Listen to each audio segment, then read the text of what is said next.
मित्रों, सभी दर्शकों श्रोताओं को मेरे चैनल पर सबको हार्दिक स्वागत है।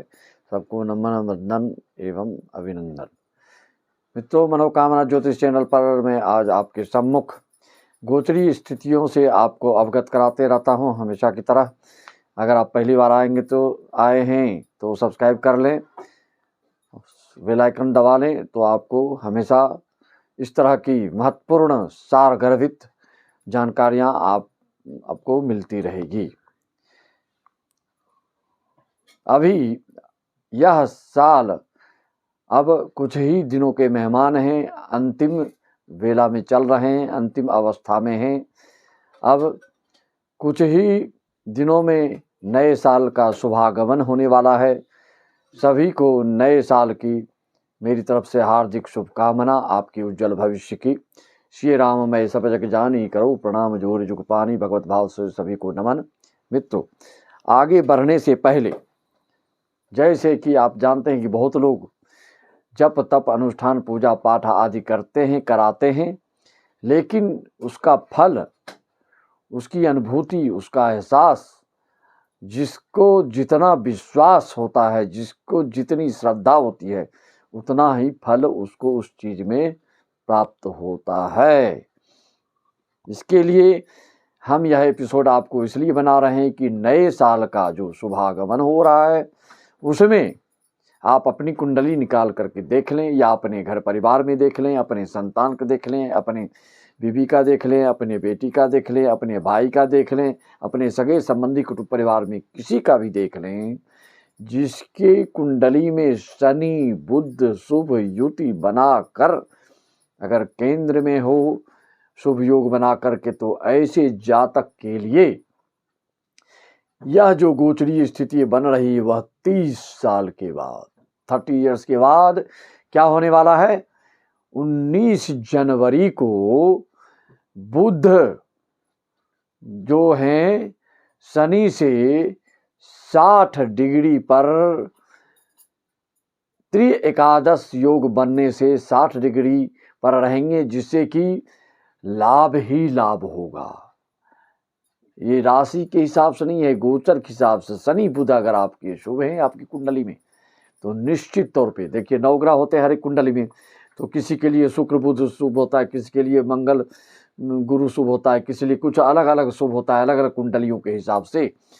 तो आपकी कुंडली में आप देखिए, अगर लग्न के, पंचम के, दशम के, अब नव के शुभ भाव शुभ योग कारक हैं आपके शनि और बुध, कन्या लगन हो, मिथुन लगन हो, नवमेश हो, पंचमेश हो, तो ऐसे जातकों के लिए आपकी दूरदर्शिता, आपकी सूझबूझ, आपके मौलिकता क्षमता इतनी बढ़ जाएगी, आपके किसी कार्य की क्रियान्वयन शक्ति इतनी बढ़ जाएगी, आपकी नेतृत्व शक्ति और सूझबूझ की दूरदर्शिता इतनी बढ़ जाएगी कि बड़े से बड़े कार्य को आसानी से, सुगमता पूर्वक, सुलभता से आप उस चीज को प्राप्त कर लेंगे।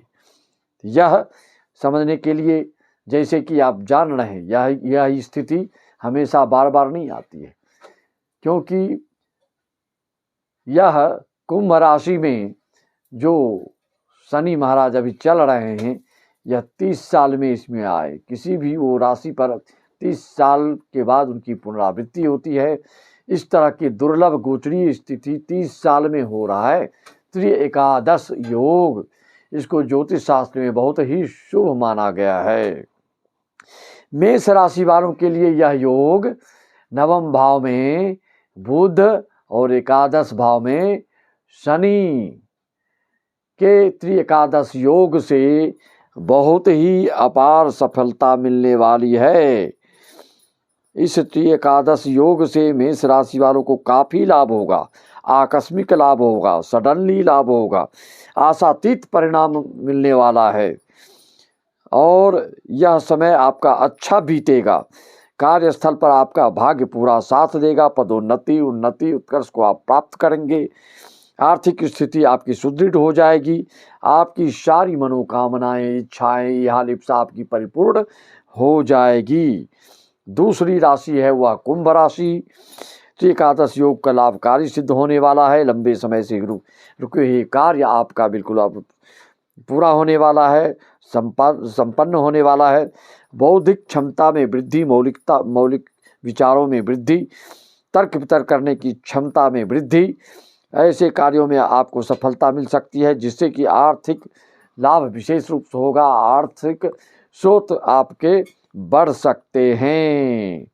तीसरी राशि है धनु राशि। धनु राशि के लिए दूर यात्रा हो सकती है, पारिवारिक माहौल में मनमुटाव दूर हो सकता है और कड़ी मेहनत का फल आपको बिल्कुल फलीभूत होने वाला है।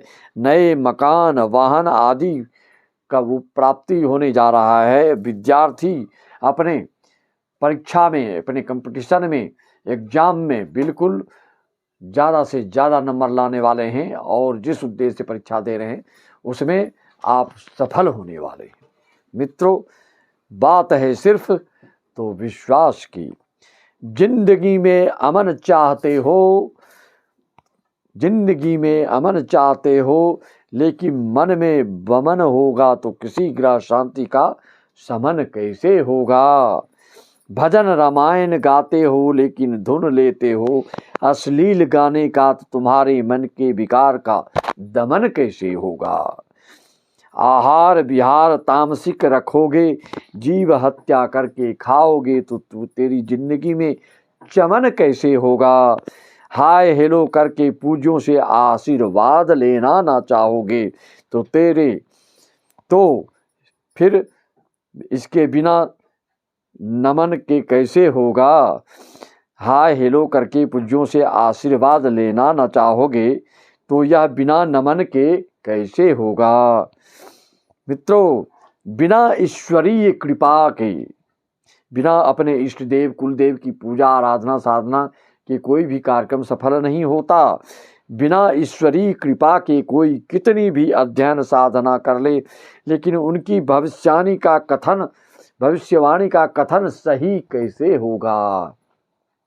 ऐसे प्रेडिक्शन, जनरल प्रेडिक्शन तो आप बहुत लोगों का सुनते हैं और उसमें एक से एक लोग अलग छेदार भाषण देकर अचंभित करते हैं, लेकिन परीक्षा आपको लेनी हो तो अपनी कुंडली का सही date of birth, time of birth, place of birth भेजिए और उसकी सारगर्भिता, उसका मर्म, उसका रहस्य और उसकी जो आपकी कुंडली में सारी बातें समाहित हैं उसको अक्षरशः संपूर्ण रूप से जानकारी प्राप्त करना चाहते हैं तो आप हमसे संपर्क करिए। 501 में सारी जानकारियाँ, चाहे आज दाम्पत्य जीवन से संबंधित हो, चाहे आर्थिक उपार्जन से संबंधित हो, चाहे शारीरिक आदि व्याधि से संबंधित हो, चाहे देश दुनिया समाज सामाजिक संस्थान से जुड़े व्यक्तियों की बात हो, क्या आप जानना चाहते हैं, क्या आपकी मन में शंकाएं चल रही, क्या आप सोच चिंतन कर रहे हैं, हर बात आपकी कुंडली बताती है।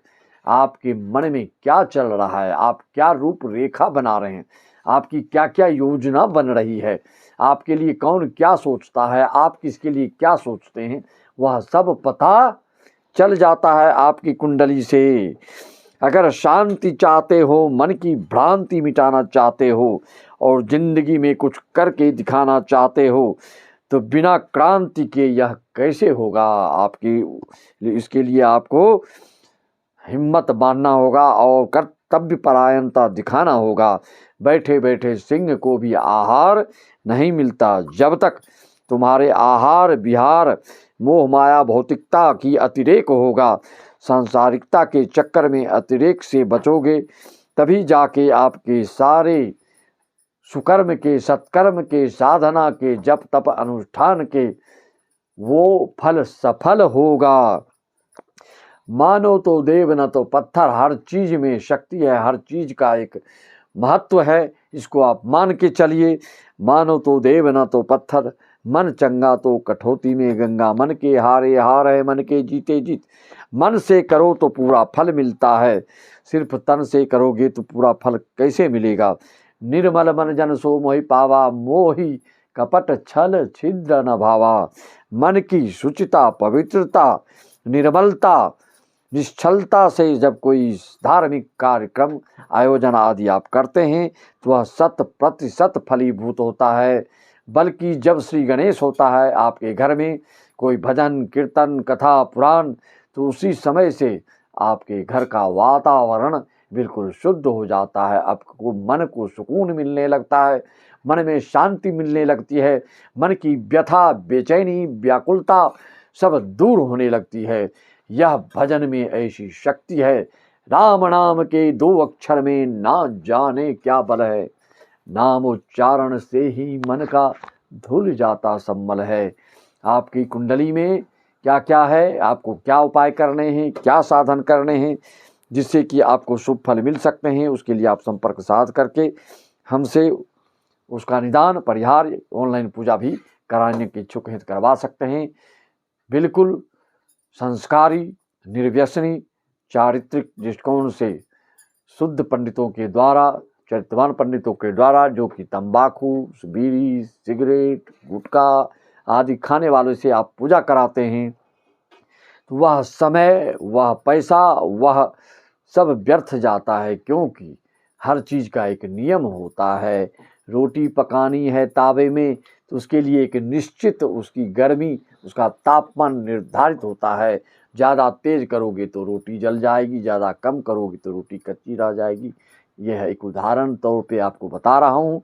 इसलिए हर नियम का पालन करोगे तभी उसका फल मिलेगा, अन्यथा वह निष्फल होगा और आपके मन में नकारात्मक विचार आएंगे। आप सोचोगे कि अच्छे कर्म करने से भी फल नहीं मिलते हैं। ऐसी कोई बात नहीं है। जब तक मन से कोई कार्य नहीं करते हो वह काम सफल नहीं होता है। आधे अधूरे मन से करने से कोई काम सफल नहीं होता है। राम खुदैया वाली बात नहीं, पूर्ण श्रद्धा, आस्था, विश्वास से करने से हर काम संभव है। जेहि पर जेहि के सत्य सनेहु, सोते ही मिलई न कछु संदेहु।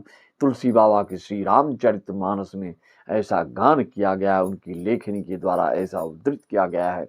इसको आपको मानना होगा, इसको आपको समझना होगा और इनके मार्ग पर दर्शन पर आपको चलना होगा, तभी आप इस चीज़ से शुभ फल प्राप्त कर सकते हैं।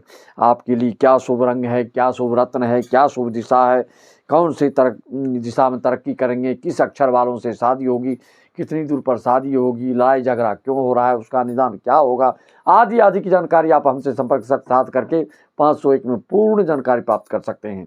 चाहे आप इंडिया में हो, चाहे जर्मनी में हो, चाहे अमेरिका में हो, चाहे फ्रांस में हो, चाहे ऑस्ट्रेलिया में हो, चाहे नेपाल में हो, कहीं भी हो, आजकल दुनिया में कोई भी कार्य संभव नहीं है। आप संपर्क साध करके उसका निदान पा सकते हैं। सभी को मेरा राम राम, जय श्री राम, ओम नमः शिवाय, हरि ओम तत्सत, श्री सत श्री अकाल, ओम जय सच्चिदानंद, हरि ओम।